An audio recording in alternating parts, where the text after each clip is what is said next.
வாழ்க வையகம், வாழ்க வையகம், வாழ்க வளமுடன். குருவே துணை. அனைவருக்கும் இனிய காலை வணக்கம். ஆசான் அருட்தந்தை வேதாத்ரி மகரிஷி அவர்களது ஞான களஞ்சிய கவிதைகள் பார்த்து கொண்டிருக்கிறோம்.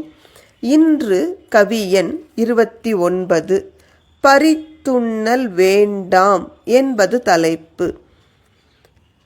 பூமிதனை தனிநபரோ குழுவினரோ தங்கள் பொருள் என்று எல்லை கட்டி உரிமை கொள்ளும் வரையில் சேமித்த வாழ்க்கை பொருள் மூலதனமாகி சிலர் பலரைச் சுரண்டுகின்ற சீர்கேடு மாறா. காமிய கர்மங்களிலே கருத்துச் செயல் போகும். கருணை, தொண்டு, அன்பு, அறம் கடிதத்தில் நிற்கும்.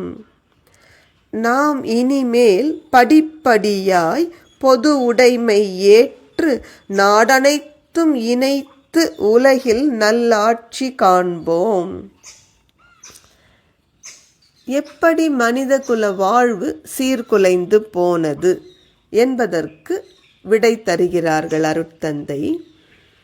என்றைக்கு மனிதர்கள் இந்த பூமியை தங்களுக்கு சொந்தம் என்று உரிமை கொண்டாடத் தொடங்கினார்களோ அன்று பிறந்ததுதான் அனைத்து துன்பங்களும்.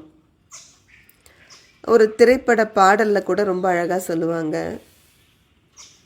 பஞ்சபூதங்களில் இந்த வானம், காற்று இது எல்லாமே பொது உடைமையாயிருக்கு.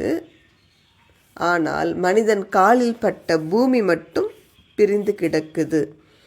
எல்லை கட்டி கொண்டோம் அல்லவா, இதுவரை என்னுடையது. அது ஒரு தனிநபரானாலும் சரி, ஒரு நாட்டிற்கு நடுவே நாம் எல்லை கோடுகள் வகுத்து கொண்டோம். அதுதான் அத்தனை துன்பங்களுக்கும் காரணம். இதனால் சிலர் பல மக்களது உழைப்பை சுரண்டுவது சுலபமானது. அதன் விளைவாக நம்முடைய செயல்கள் மனிதர்கள் என்ற முறையில் 6வது அறிவு மலர்ந்த நிலையில் அன்பும் கருணையுமாக வாழ்வது மாறி எனக்கு மட்டும் என்கின்ற மனம் குறுகி நிற்கும் நிலையில் அது நமக்கே துன்பமானது. ஒரு கிளியை நீங்கள் கூட்டுக்குள்ள அடைப்பதற்கும் அது சுதந்திரமாக வானத்தில் பறப்பதற்கும் எவ்வளோ வித்தியாசம் இருக்கு. அப்படி நம்முடைய மனம் விசாலமாக விரிந்து நிற்க வேண்டியது இப்பொழுது காமிய கர்மம் என்று சொல்லப்படுகிற எனக்கு தேவை என்று குறுகி நிற்கும் பொழுதுதான் துன்பம். உயர்ந்த நற்பண்புகள், அன்பு, கருணை, அறம், தொண்டு இதெல்லாம் வெறும் ஏட்டில் இருக்கு. இது மாற வேண்டுமானால் பொது உடைமை தத்துவத்தை ஏற்றுக்கொண்டு அனைத்து நாடுகளையும் இணைத்து உலகில் நல் ஆட்சி பரவுவதற்கு தொண்டாற்றுவோம். நன்றி. வாழ்க வளமுடன்.